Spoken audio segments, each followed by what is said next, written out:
அடுக்கலையே எட்டி பார்க்காதனால, பால் அடைஞ்ச குட்டி பங்களா மாரி ஆயிப்போச்சு. வல அடிச்சு கிடக்கு பாருங்க. இங்க எல்லாம் பார்த்தீங்கன்னா, குடோனா மாத்தி போட்டுருக்கு. வேலை நடக்குன்னு சொல்லியிருந்தேன் பார்த்தீங்களா? குட்டைய கமத்தி போட்டு அடியில சிமெண்ட்ட ஒளிச்சு வச்சிருக்கு. இந்த பக்கமும் சிமெண்ட், அப்புறமா சட்டி எல்லாம் கமத்தி போட்டு தூசு அடைஞ்சு கிடக்கு. இந்த 2 டப்பா எதுக்கு இருக்குன்னே தெரியல. வலையடிச்சு அடுக்கலைய கிளீன் பண்ண போறோம். என் பிள்ளைங்களுக்கு எழுதுறதுக்காக வாங்குன ஸ்லேட் எப்படி கிடக்குன்னு பாருங்க.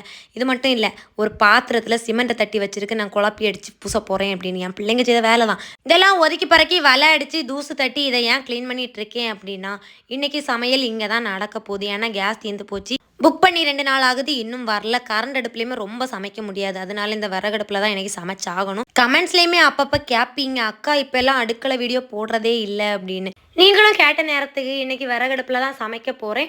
அதுக்காக தான் இந்த கிளீனிங் ஒர்க் எல்லாம் நடந்துட்டு இருக்கு. என்னைக்கோ எரிச்சு போட்ட குப்பை இன்னைக்கு தான் வாரகு நேரம் கிடைச்சிருக்கு. அடுத்தால என்ன, விறகடுப்புல தீ மூட்டுறதுக்கு மெயினா விறகு தேவை. வீட்ல கொஞ்ச நாள் கொண்டே தீ மூட்டாதனால விறகு ஒன்றும் கூட்டி போடியது இல்ல. இப்ப தீ மூட்ட விறகு வேணான்னு கேட்ட உடனே எங்க இருந்தோ காஞ்ச ஓலை மட்டை எல்லாம் கொண்டு வந்துட்டாவ. அதெல்லாம் இழுத்து போட்டு ஆஞ்சு பறக்கி நான் விறவெல்லாம் ஒதுக்கிட்டு இருந்தேன்.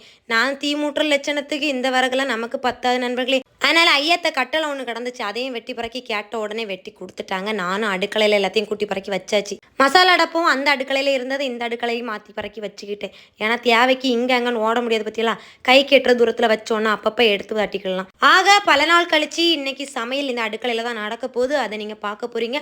அதுக்கு முன்னே நம்ம ஐடியா ஃபாலோ பண்ணி வச்சுக்கோங்க.